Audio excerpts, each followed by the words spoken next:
Welcome to our channel. The increased attention Clark, Angel Reese have brought to WNBA hasn't been all positive. Coach Cheryl Reeve said she's incredibly drained professionally after the increased misogyny and racism within the WNBA during the 2024 season.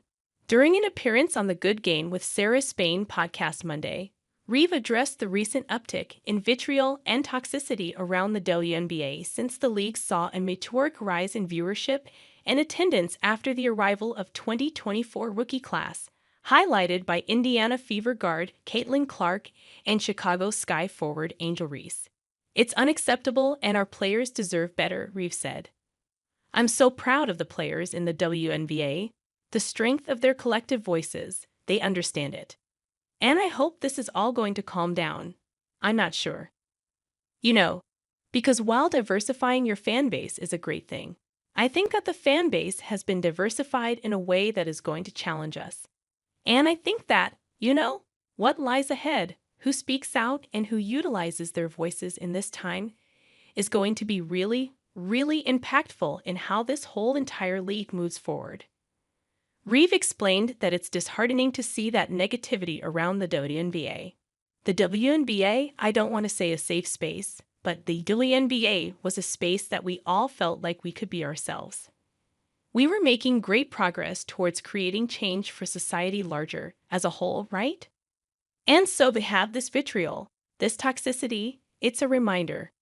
For example, diversity, equity, and inclusion coming out of the murder of George Floyd was one of the most amazing things, and I thought something that really was going to move corporate America forward, sports forward, opportunities.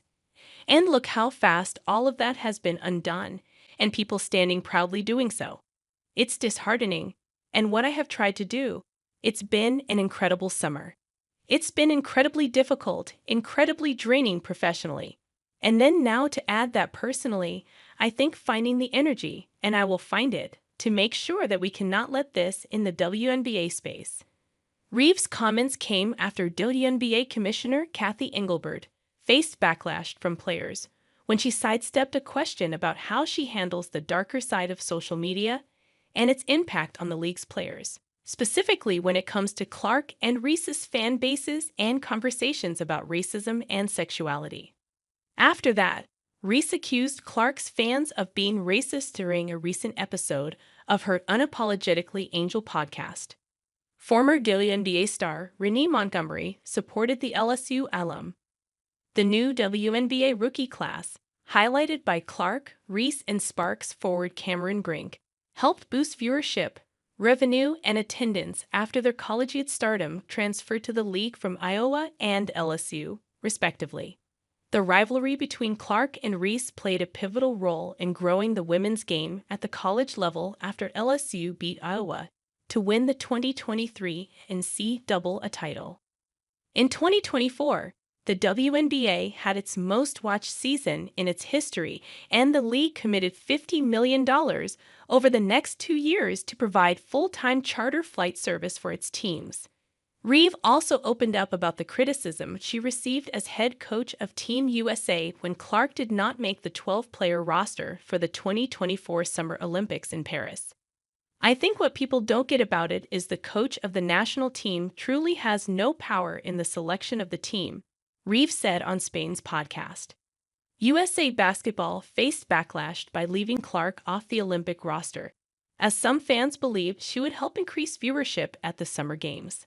At the time, Selection Committee Chair Jen Rizzotti explained the decision came down to basketball criteria and not the fame and attention Clark would bring to the Olympics. "My example that I give is, we were at a camp in Las Vegas, getting ready to go to Sydney, Australia for the World Cup. One of my players was there, Kayla McBride from the Minnesota Lynx," Reeve said. "I thought Kay May C had a tremendous camp and should have gone with us to Sydney, and had no indication that anyone felt differently, especially from our staff, and some of the committee was in our meetings. It felt as if we all felt the same, that Kay May C had a great camp. And not that she'd make the final roster because she still had to go to Sydney and make that final cut. But I learned at the 11th hour that they cut my player. And so I said to Kay May C, If there's ever a time for people to understand that the coach has no say in it, this is one of those times. But I get it, in this day and age, you've got to assign blame somewhere. I took a lot of bullets for USA basketball. This is a unique time. I took a lot of bullets, it is what it is. When you sign up for the position, it is what it is. Thanks you for watching. Stay connected with us for more videos.